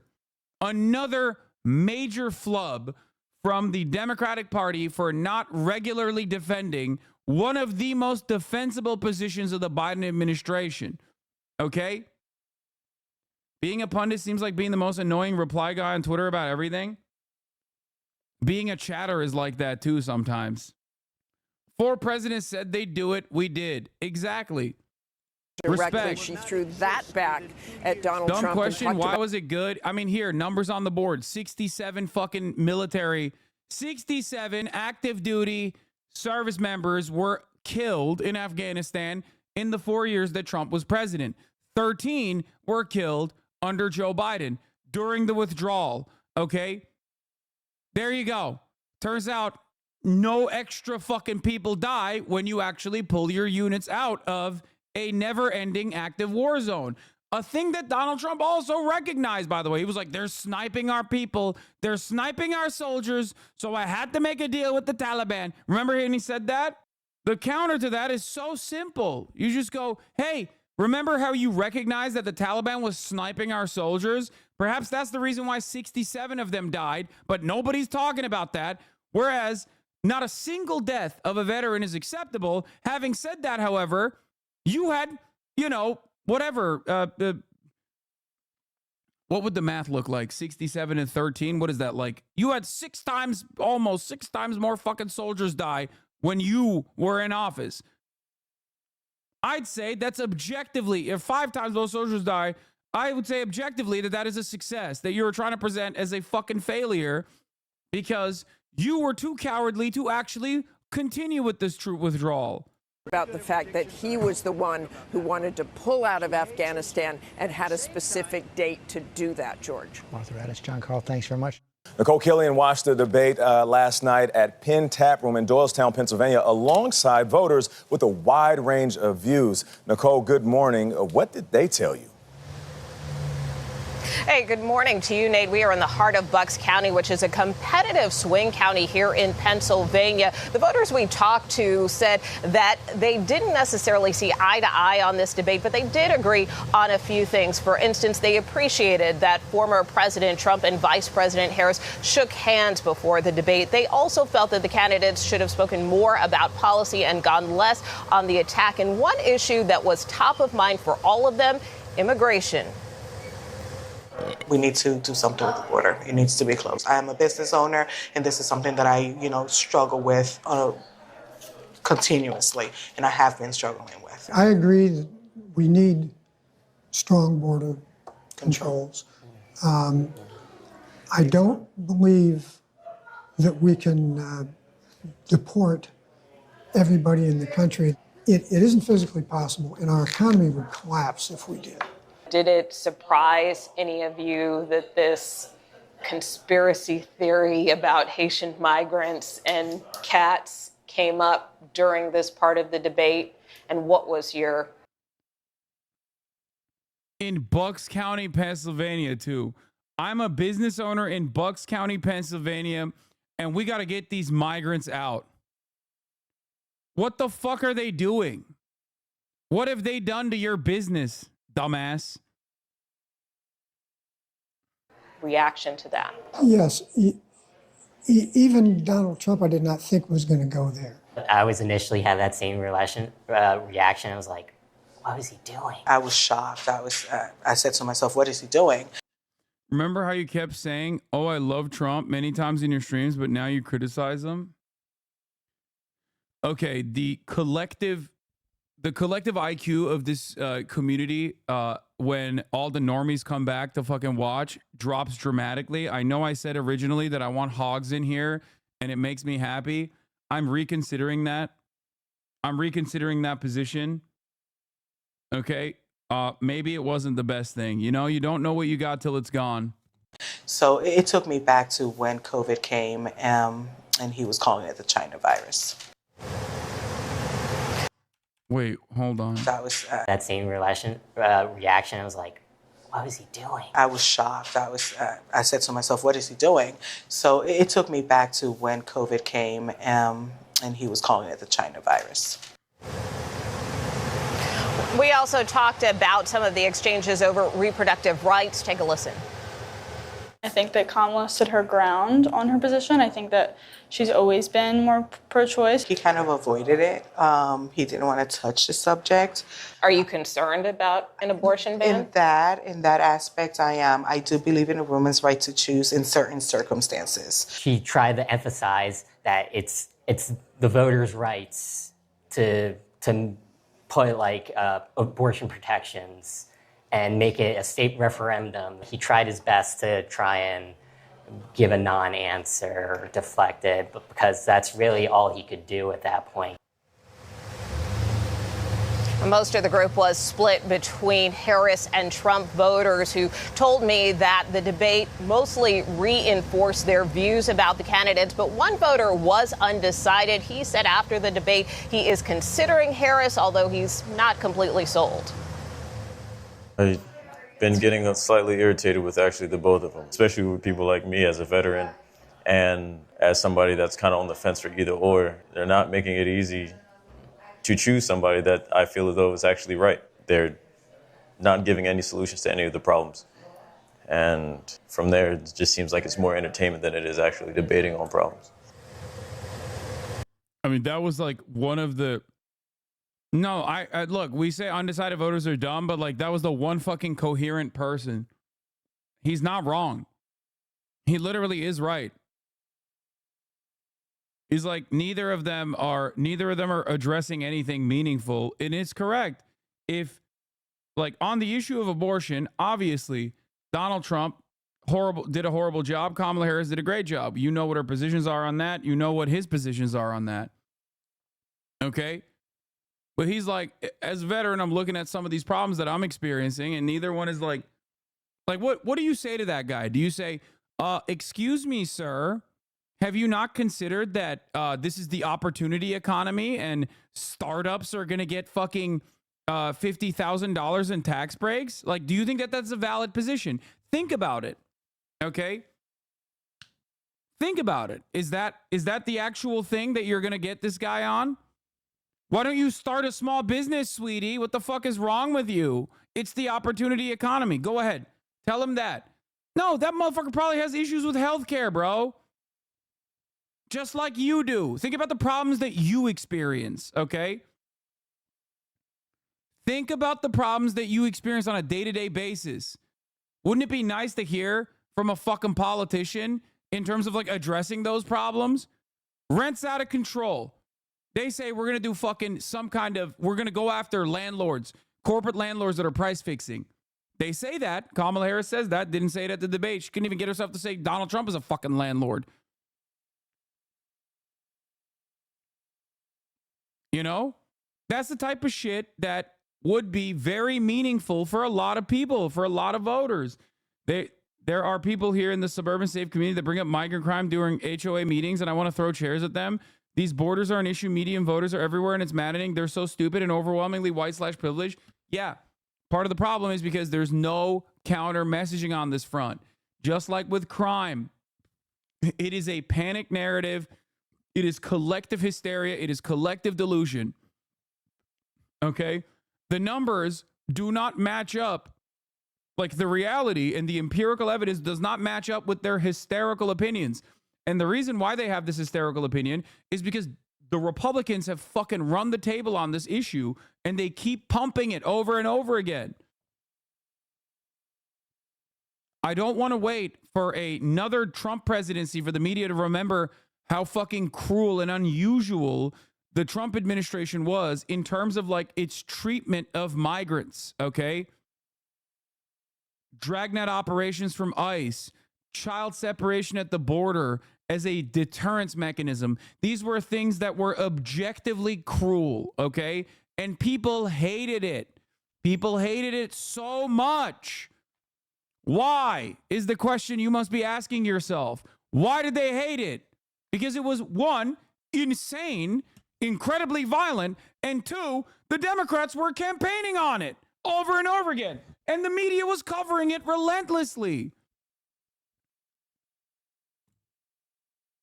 And that reality was reflected in the polls. That's why when you look at like 2020 polls in terms of immigration and who would handle the situation better, Biden was sometimes even beating Donald Trump.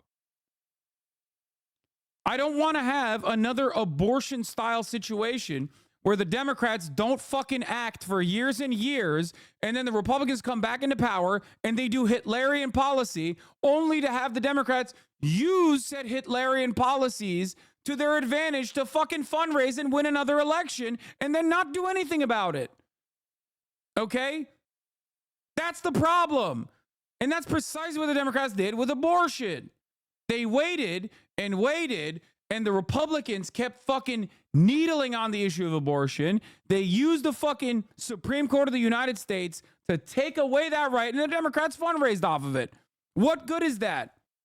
What good is that for the fucking red state teenager who is a victim of rape, who can't who can't go and get this medical procedure?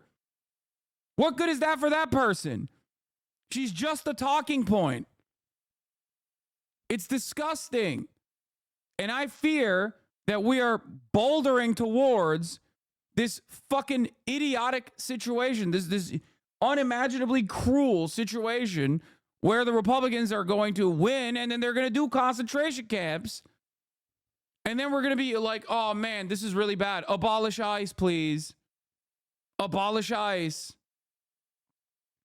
But don't worry, they'll be able to fundraise off of it, you know?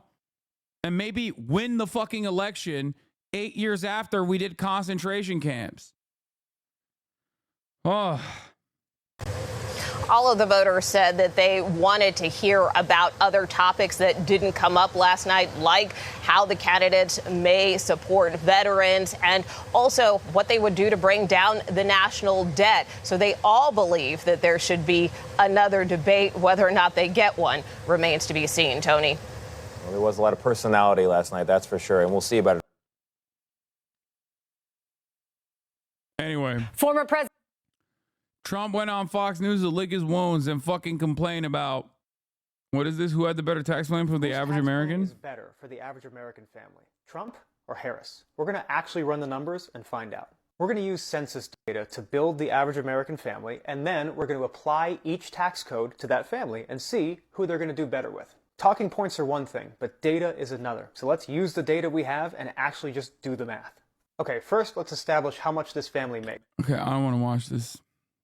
Let's watch Donald Trump cry. Let's watch him fucking cope and cry on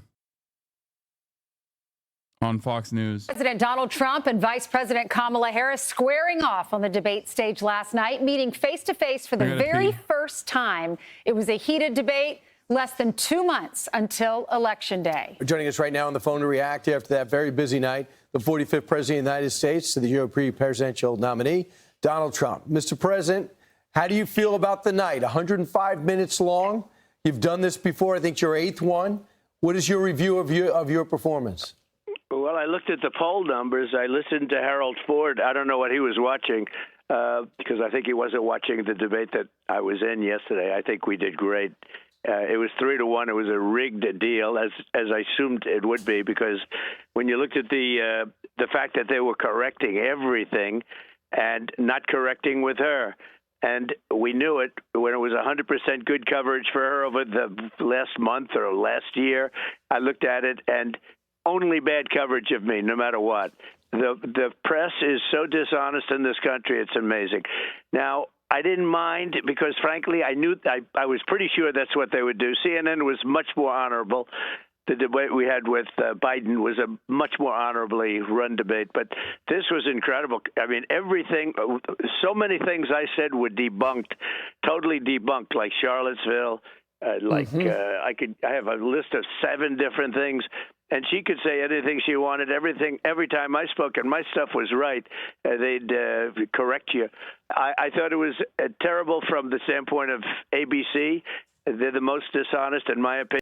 Yeah, he's crying about the referees, which is when you know you fucking lost, even if you claim that you didn't. Because if he had won, he'd be like, "Oh, it was great." You know, shouts out to ABC. They did a great job. You know? It's just very obvious that you didn't do a good job and you recognize it. And now you're trying to portray yourself as actually doing fine. Yeah, and the reason why he's praising CNN is because they didn't fucking do any moderation and they didn't do any fact checking. I personally am a fan of fact checking. They should fact check Kamala Harris as well if she fucking goes off the hinges in the same way. They should have fact checked Kamala Harris when she was like, oh, mass rapes were happening on October 7th, for example. Of course, they would never do that. Let's be fucking real, right? But in terms of like the one aspect of this conversation, where she could have gotten fact checked is when she said the bloodbath line. Okay, that's it. That's the only time where Trump has been like kind of taken out of context. That's it. They're not going to do a mass rape fact check. Don't be ridiculous. And also, ABC only fact checked Donald Trump when he went crazy. Okay. There weren't any on October 7.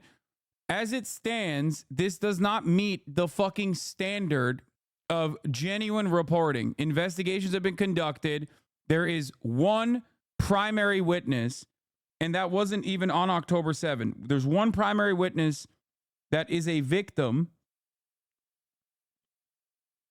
of sexual assault, and it happened under captivity. Okay? The New York Times' own reporting on Screams Without Words does not meet the same standards that the New York Times has in terms of reporting. Okay? Supposedly the Charlottesville, both sides are fine, taken out of context. No, it's not. One side were fucking neo-Nazis. He tries to claim that, like, when he said there are very fine people on both sides, that actually he meant, like, you know, the peaceful protesters on either side. It's like, yeah, dude, the peaceful protesters on one side were fucking Nazis. Like, they were saying Jews will not replace us. You know? The fuck do you mean? No, they were not very fine people. That's not a contested point.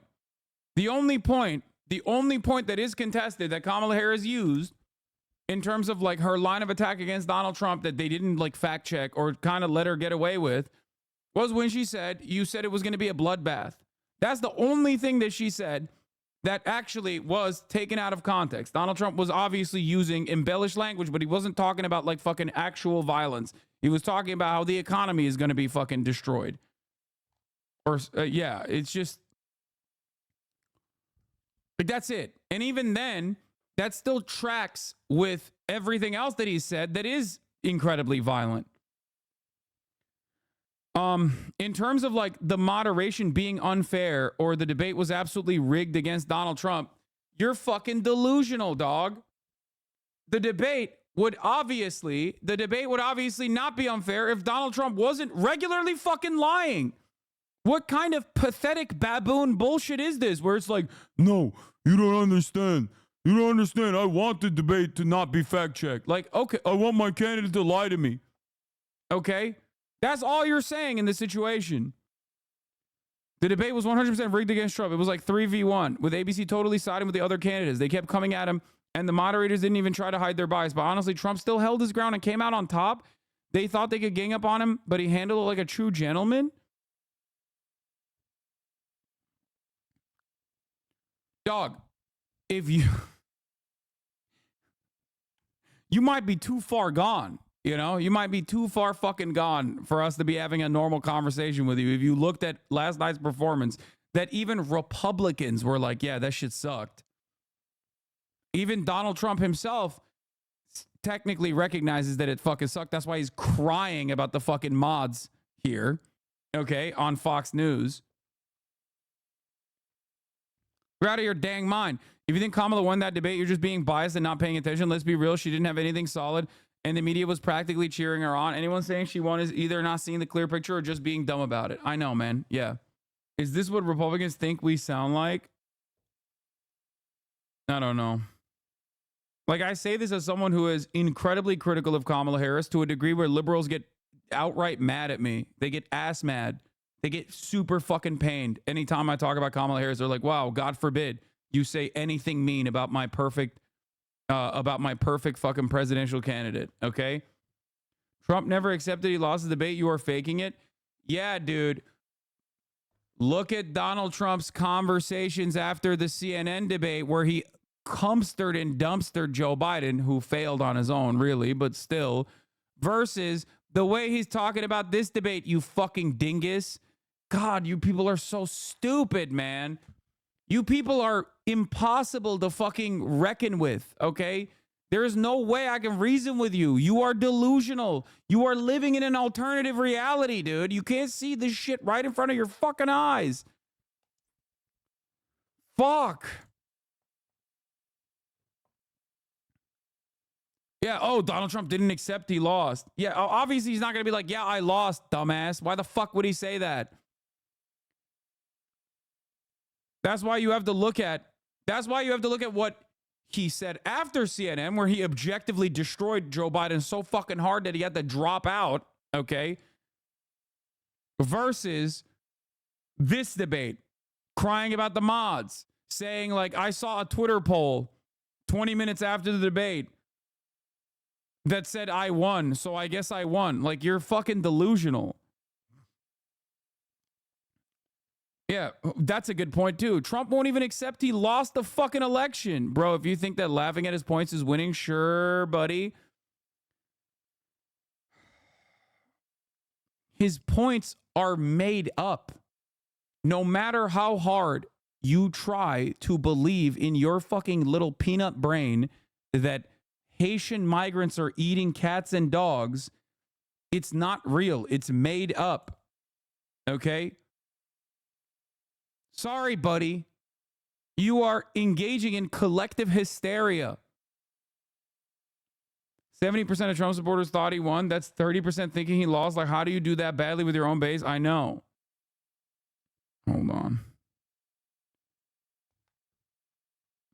But the people in Ohio say the pets thing is real. No, they are. No, they're not, dude. No, they're not. Okay? You're gonna show me. Here, this is what this dumb fuck is talking about, by the way.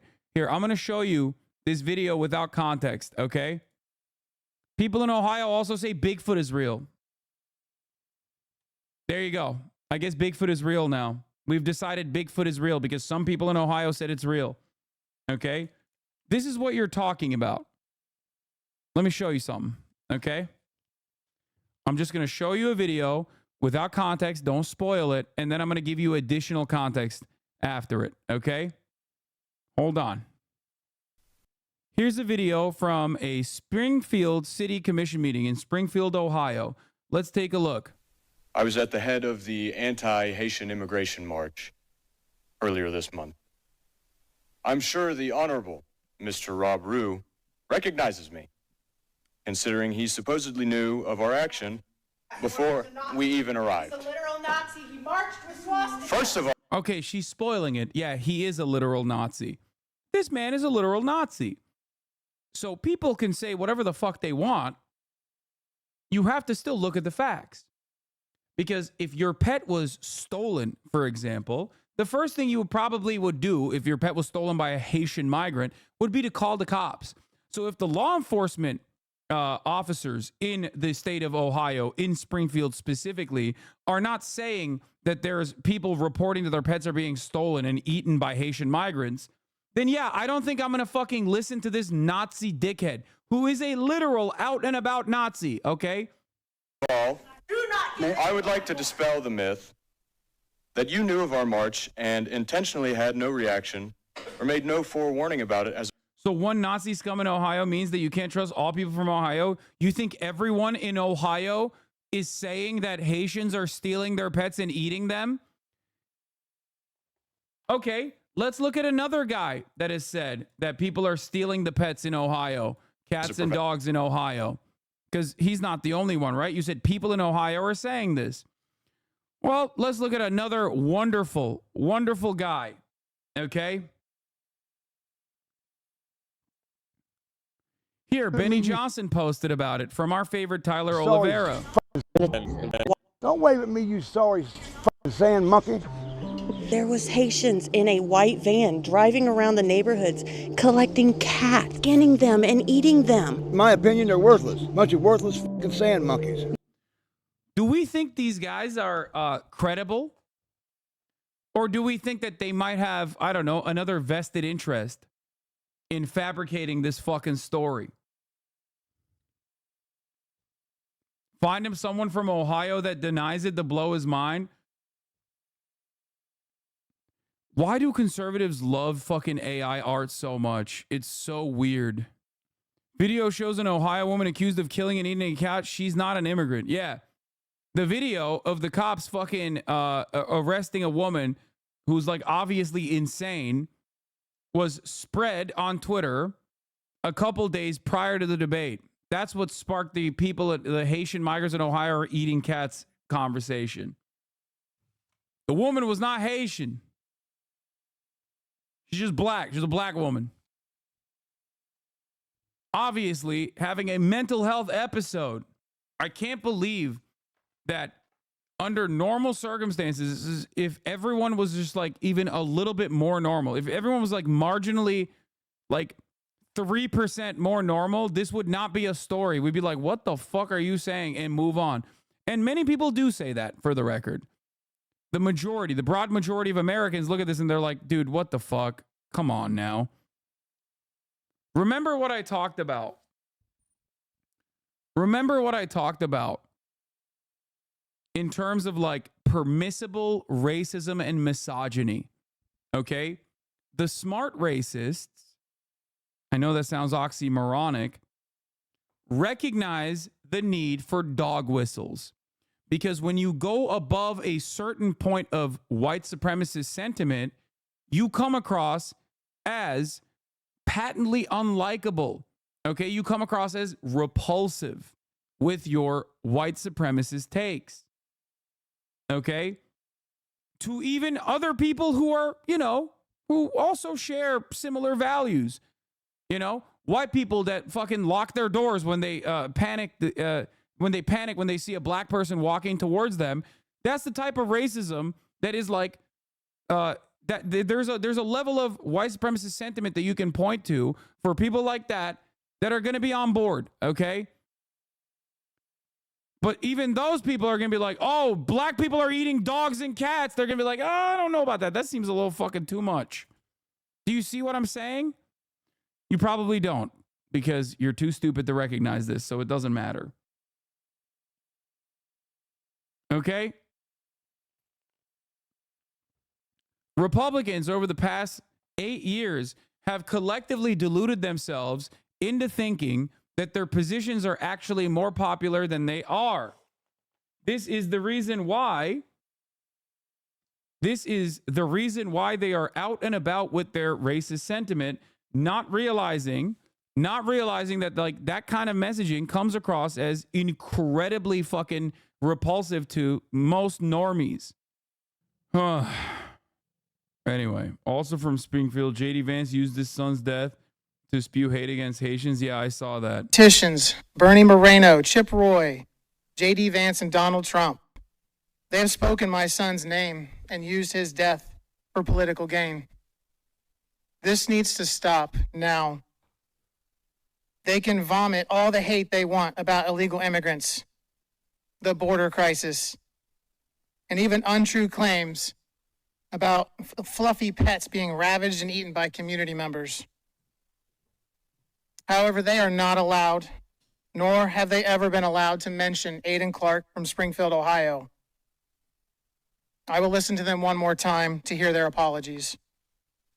To clear the air, my son, Aiden Clark, was not murdered. He was accidentally killed by an immigrant from Haiti. This tragedy is felt all over this community, the state, and even the nation. But don't spin this towards hate.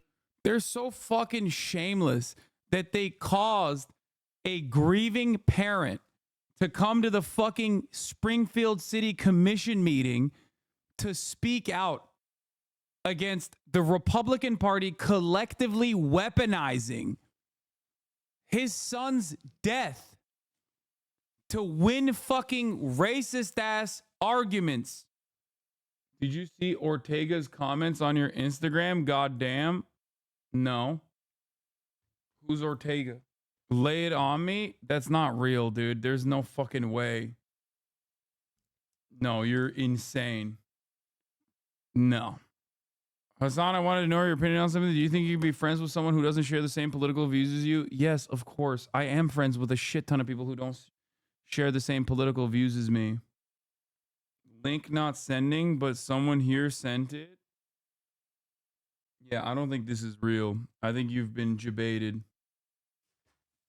Run before he bans you. I'm gonna ban. Why is everybody being weird as fuck? So much hate in your IG comments. What the fuck? Let's continue.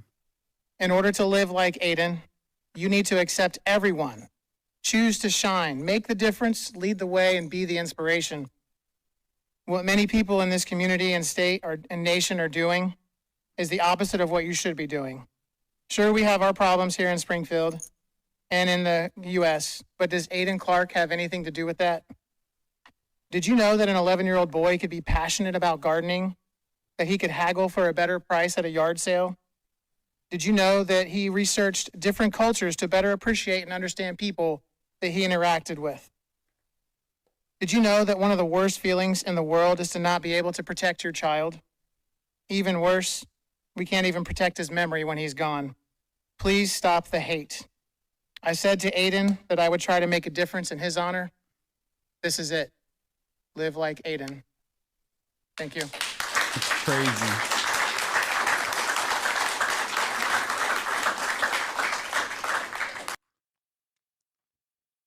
The modern Republican Party has become openly disgusting monsters, and this is further evidence of that.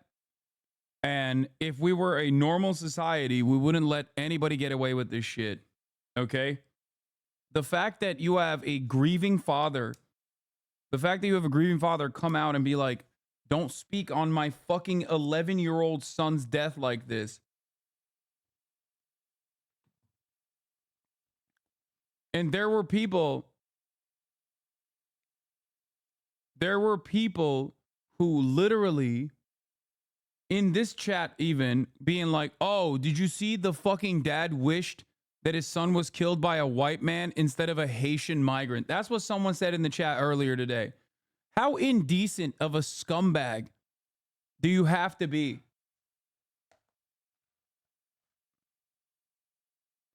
He's saying, do not fucking dishonor my son's memory by turning him into your own fucking political project to do harm to others. Once again, I repeat, Republicans have lost the fucking plot. They are utterly deranged. And because of the way that echo chambers work online, they're stuck in their own hug boxes thinking that other people are not repulsed by this freak-like behavior. They are. The issue, however, is that for those who are already in the circle, for those who are already invested in the Republican narratives, they're getting increasingly more insane. There's no cultural reset. There is no check to this kind of repulsive behavior. And every day that the Democrats don't openly showcase this and talk about how dangerous this is, for how divisive and racist and un-American this rhetoric is, and how insane Twitter has gotten, that feeds into the conspiratorial nature of the Republicans all around, especially the permanently online Republicans. We are galloping towards a really, really scary place. Okay. We're kind of there already for many reasons, for many issues, but this is just utterly incomprehensible. Detective Chud, says the insane guy. This ain't good, man. This ain't good. This is real bad. Opinion, the most dishonest news organization, and that's saying a lot because they're all essentially really dishonest. But I thought I did a great job. It was 3-on-1, and I thought I did a great job. Now, we sent you the polls, but every single poll last night had me winning like 90-10. We had C-SPAN at one point was at 80-20, and I don't know how it finished. That was late last night, so I have no idea. But it was at 80-20. I told that to Brett Baer, and we sent him a lot of polls, and we sent you a lot of polls this morning. And every single poll had us winning by a lot, despite the fact that it was an unfair debate, obviously, and it was a 3-on-1. And that's okay. I've had worse odds in my life. I've had it before, but never so obvious. A lot of people are very angry about it. You have corrupt news organizations. You have a lot of bad people. It's amazing in that business. In your business. Yeah, Mr. President, we kind of expected it because when you look at Media Research Center, they said 100% of the stories covered on ABC about Kamala, 100% of the time was positive. 93% of the time when they covered you, it was negative. So it was infuriating to watch them fact check you and not her when she brought up IVF, when she brought up Project 2025 several times, and when she brought up Charlottesville. Here are some of the lies that she said about you. Listen. A detailed and dangerous plan called Project 2025 that the former president intends on implementing. Couples who pray and dream of having a family are being denied IVF treatments. If Donald Trump were to be reelected, he will sign a national abortion ban. And what did the president then at the time say?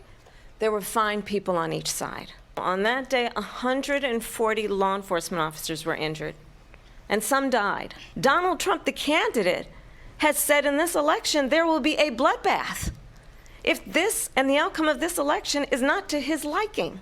And the bloodbath, you were talking about the economy. It's a term that's used. That's it. That is the only one that was massaging the truth. Okay. That's it.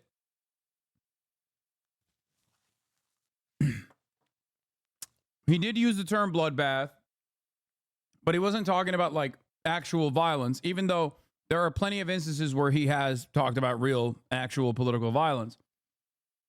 You know damn well. Oh my God. Shut the fuck up, dude. Goddamn Trumpers, dude. Undecided voter on yesterday's debate. Yeah, at the start of the debate, I was leaning Trump. In 2016, I voted for Trump as well as in 2020. And as the debate continued, I really started to lean toward Trump. I entered the debate with an open mind, and I really wanted to hear some of Kamala Harris's policies. I just wanted to listen. I was a complete blank slate and an open book. But every time Kamala Harris talked, I just wanted to hear more Donald Trump. This morning, I'm still undecided. I have yet to mail in my completely filled out ballot for Donald Trump, but it is sitting on my counter. When the door closes to my apartment, I wonder where the hallway has gone. That's a good one. By the way, going back to the bloodbath take, in comparison to the actual severity of the lies that Donald Trump told versus that one instance, that requires the moderators to fact check Kamala Harris, it's not even on the same level. Like it would be ABC overcorrecting in an effort to present themselves as like truly biased or truly unbiased. That was the expectation, okay? Like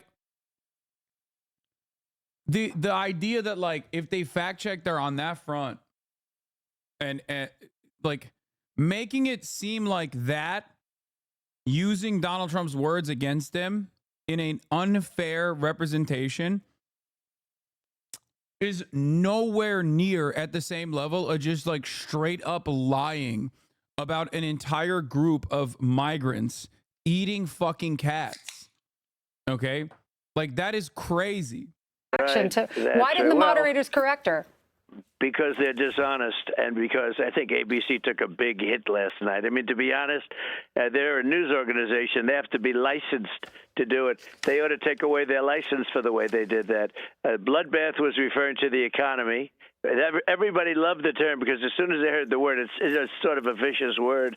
But referring to the economy, they have created an economy. Bloodbath was the word that I used. And it was fine in that context. And they were trying to make it sound like there was a riot or something, and it was a bloodbath. IVF, I was a leader on IVF, the IVF, which is fertilization. I was a total leader on that. When I first heard about it, like right from the beginning, I was one of the leaders on it, and the Republican Party has been a leader on it. She tried to say it was just the opposite.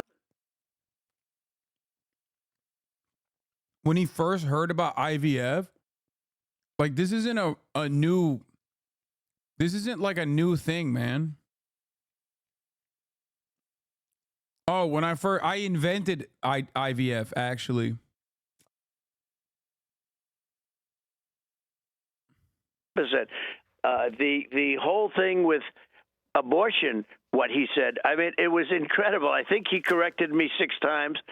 And each time I was right. I believe each time I was right, didn't correct her at all. And she was saying these things. She was using like Charlottesville. She was using Charlottesville, and everybody, you take a look at Laura Ingraham. She did it incredibly. She had it totally debunked. She said that, in fact, it makes it angry. She gets angry when people hear about Charlottesville, when they use that.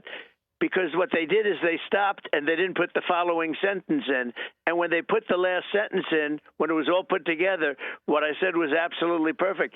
And ABC knew that. Everybody knew that, frankly. I think they lost a lot of credibility. But regardless, look, the polls are saying that I won that by 80-20, 90. We have one here, 92-7, and I sort of believe that's right. I thought, look, I've been told I'm a good debater. I think it was one of my better debates, maybe my best debate. I think. I don't know. That's why I'm disappointed in this guy, Harold. It's crazy to me that he's still. Why are they saying Charlottesville was a lie?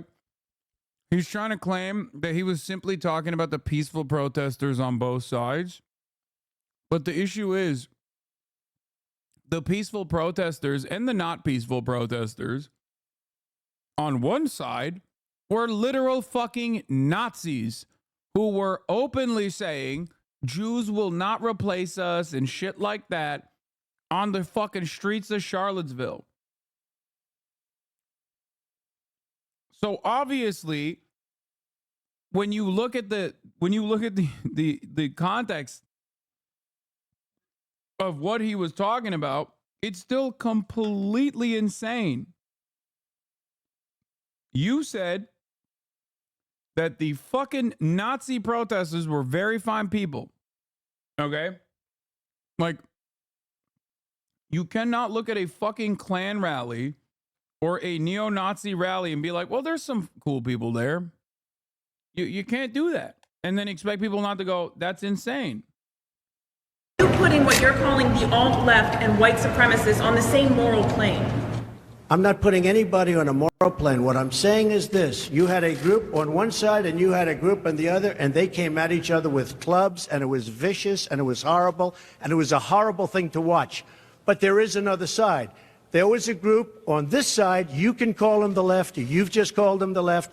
that came violently attacking the other group. So you can say what you want, but that's the way it is. It's on both sides, sir. You said there was hatred, there was violence on both sides. Well, I do think there's blame. Yes, I think there's blame on both sides. You look at both sides. I think there's blame on both sides, and I have no doubt about it, and you don't have any doubt about it either. And if you reported it accurately, you would say. Neo-Nazis started this. They showed up in Charlottesville. They showed up in Charlottesville to protest. Excuse me. They didn't put themselves down as neo, and you had some very bad people in that group. Excuse me. They didn't put themselves down as neo-Nazis. It's even worse. It's even fucking worse. He's like defending the neo-Nazis. Be like, no, they're not. Excuse me. They're not neo-Nazis. But you also had people that were very fine people on both sides.